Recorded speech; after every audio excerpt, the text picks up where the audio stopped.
Hello guys, कैसे हैं आप लोग। अपनी कुर्सी की पेटी बांध लीजिए, चलिए सीधा एपिसोड स्टार्ट करते हैं। ये चीन और किन होंगयान दोनों अपने ही ख्यालों में जा रहे होते हैं। उन दोनों को देख के वांगजिया सोचती है, इस कमीने ये चीन ने मुझे डाइवोर्स देने के बाद सचमुच बहुत ही अच्छे कपड़े पहने हैं। वांगजिया गुस्से में अपनी कार से उतरकर जोर से अपनी कार का दरवाजा बंद करती है। वांगजिया ने चिल्लाते हुए कहा, ये चीन, तुम सचमुच बहुत ही बेशर्म हो। तुम सचमुच किन होंगयान के पालतू डॉग बन गए हो। ये सब सुनने के बाद ये चेन और किन होंगयान दोनों ही पीछे मुड़कर देखते हैं। ये चेन ने चौंक कर कहा, वांगजिया। किन होंगयान सोचती है, वांग फैमिली की ये अभिमानी सबसे बड़ी बेटी यहाँ क्या कर रही है। वांगजिया ने गुस्से में उंगली दिखाते हुए चिल्लाकर कहा, ये चेन, तुमने सचमुच किन होंगयान के सामने घुटने टेक कर उससे माफी मांगी है। जब तुम किन होंगयान के सामने अपनी डिग्निटी को छोड़ सकते हो तो तुमने उस समय मेरे सामने घुटने टेक कर मुझसे माफी क्यों नहीं मांगी। उसके बाद वांगजिया थोड़ी दुखी होते हुए उम्मीद भरी निगाहों के साथ खड़ी हो जाती है। वांगजिया ने हताश होते हुए कहा, मैंने तुम्हें कई मौके दिए। जब तक तुम मेरे सामने घुटने टेक कर गिड़गिड़ाते रहते तो आप अभी भी हमारी वांग फैमिली के घर जवाई ही रहते। ये चेन ने गुस्से में कहा, तुम में ये पूछने की हिम्मत कैसे हुई कि मैंने तुम्हारे सामने घुटने क्यों नहीं टेके। क्या तुम्हें नहीं लगता कि ये कुछ ज्यादा ही हो रहा है। ये चेन ने चिल्लाते हुए कहा, परसों तुमने फेंग सरनेम वाले उस लड़के के साथ एक होटल में कमरा लिया था। तुमने तो मुझे धोखा दिया और फिर भी तुम चाहती हो कि मैं तुम्हारे सामने घुटने टेक कर तुमसे माफी मांगू। वांगजिया ने भी चिल्लाकर कहा, उसके बाद के समय का क्या। कल जन्मदिन के बैंक्वेट में मैंने तुम्हें घुटने टेक कर मुझसे भीख मांगने का मौका दिया था।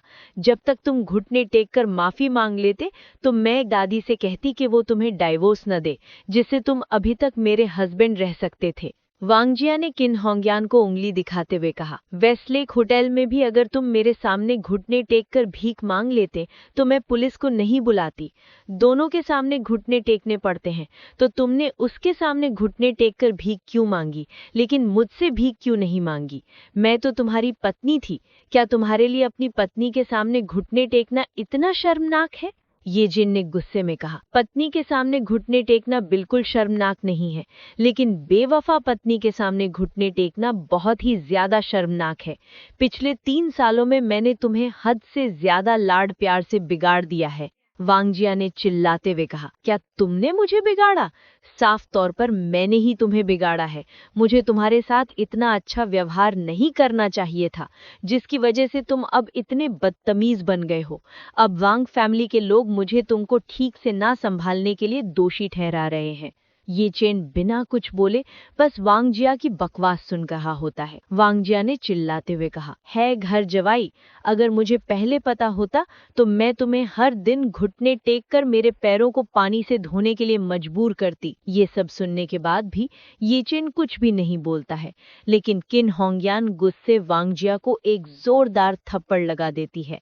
किन होंगयान ने गुस्से में चिल्लाते हुए कहा, तुमने ही पहले धोखा दिया, फिर भी क्या तुम्हें खुद को बेहतर करना नहीं आता। इसके बजाय तुम सचमुच ऐसी बातें कहती हो। एक लड़की होने के नाते क्या तुमको खुद पर शर्म नहीं आती। थप्पड़ खाते ही वांगजिया बिल्कुल छोटे बच्चे की तरह गाल पर हाथ रखकर रोने लगती है। वांगजिया ने रोते हुए कहा, तुम मुझे थप्पड़ मारने की हिम्मत कैसे कर सकती हो। किन होंगयान ने चिल्लाते हुए कहा, अगर मैं तुम्हें मारना चाहती हूँ तो मारूंगी। क्या मुझे इसके लिए कोई खास समय या दिन चुनने की जरूरत है। वांगजिया ने उम्मीद भरी नजरों से ये चेन को देखते हुए कहा, तुमने मेरा आदमी मुझसे छीन लिया और अब भी तुम मुझे मारना चाहती हो। ऐसा लगता है कि वांगजिया की इसी हालत देखकर ये चेन थोड़ा सा पिघल रहा है। अगले ही पल ये चेन ने किन होंगयान को रोकते हुए कहा, रहने भी दो। उसके बाद ये चेन ने वांगजिया से कहा, तुम्हें यहाँ से चले जाना चाहिए, मैं अब तुम्हारा आदमी नहीं हूँ। वांगजिया सोचती है, भले ही वो कुत्ता वांग फैमिली द्वारा 3 साल तक पाला गया हो, लेकिन अगर मुझे अब उसकी जरूरत नहीं है तो भी मैं उसे यूं ही किसी दूसरे को नहीं लेने दूंगी। वांगजिया ने अपनी कमर पर हाथ रखकर चिल्लाते हुए कहा, ये चेन, मैं तुम्हें हुआशिंग ग्रुप से तुरंत रिजाइन देने का ऑर्डर देती हूँ। तुम्हें अब किन होंगयान का बॉडीगार्ड बनने की अनुमति नहीं है। किन होंगयान तुमको सालाना 2 लाख की सैलरी देती है ना, मैं तुम्हें 5 लाख दूंगी। ये सुनकर ये चेन अपनी हंसी रोकने के लिए खांसी खाने लगता है, लेकिन किन होंगयान मॉन्स्टर की तरह हंसते हुए चिढ़ाने लगती है।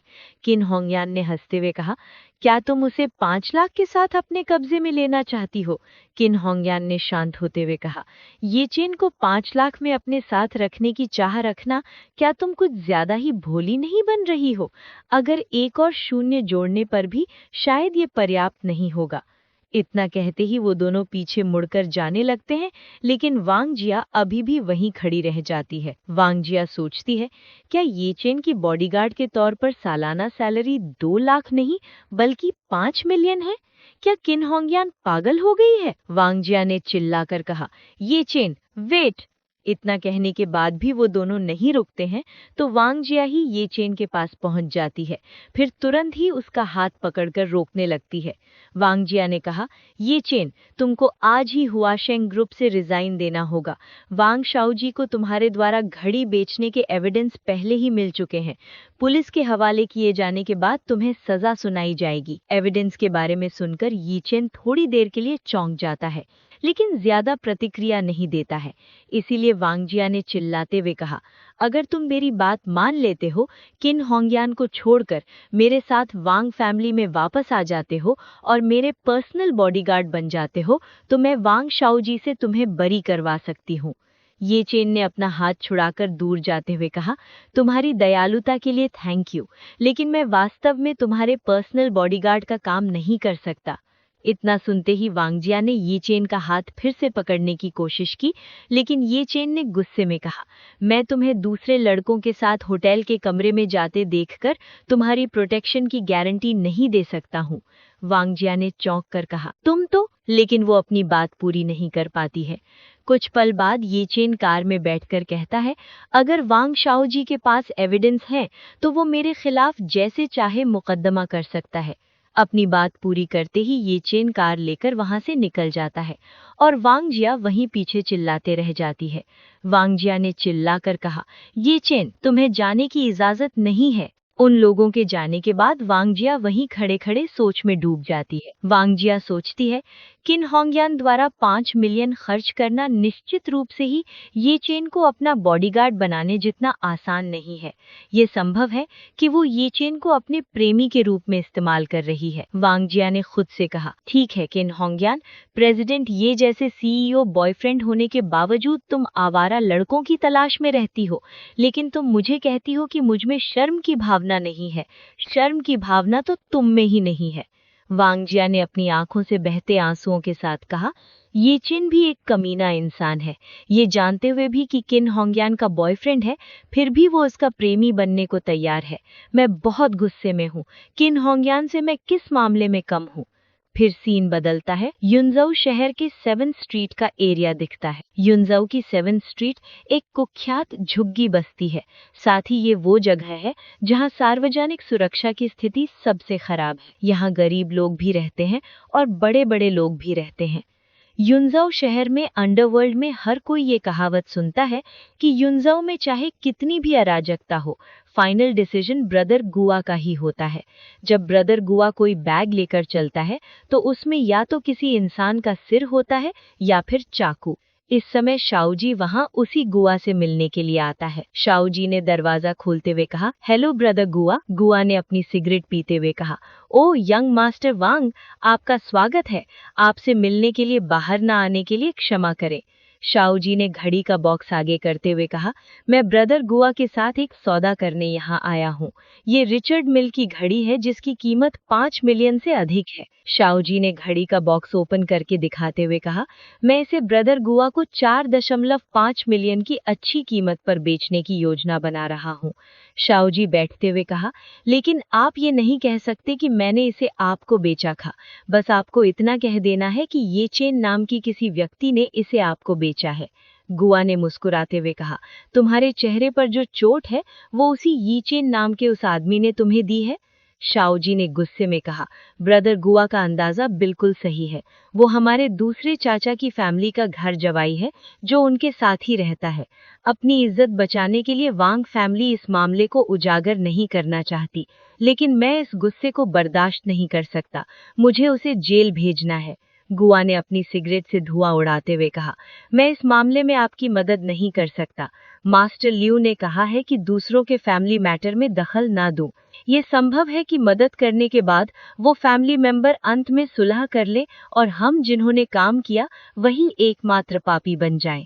शाओजी ने चिल्लाते हुए कहा, ऐसा नहीं होगा। ये चेन को हमारी वांग फैमिली ने पहले ही डाइवोर्स दे दिया है। इसके अलावा मास्टर लियू कौन है? आपको उनकी बात सुनने की क्या जरूरत है? गुआ के साथी ने चिल्लाते हुए कहा, हरामखोर, मास्टर लियू ब्रदर गुआ का बॉस है। गुआ ने शांत रहते हुए कहा, मास्टर लियू मेरे गाइड है। उनके बिना आज मैं सी गुआ यहाँ पर सब कुछ बिल्कुल अस्तित्व में नहीं होता। मैं उनके शब्दों को शाही फरमान की तरह मानता हूँ।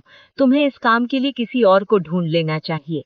शाओजी ने दांत पीसते हुए कहा, ब्रदर गुआ, मैं ये घड़ी आपको 4 मिलियन में बेचूंगा। फिर गुआ खड़ा हो जाता है। गुआ ने मुस्कुराते हुए कहा, मैंने कहा था मास्टर लियू मेरे साथ मेरे पेरेंट्स जैसा व्यवहार करते हैं, तो इसीलिए मुझे उनकी बात सुननी ही होगी। शाओजी ने वहीं बैठे बैठे कहा, 3 मिलियन, मैं ये घड़ी आपको 3 मिलियन में बेचूंगा। आप इसे दोबारा बेचकर 2 मिलियन कमा सकते हैं।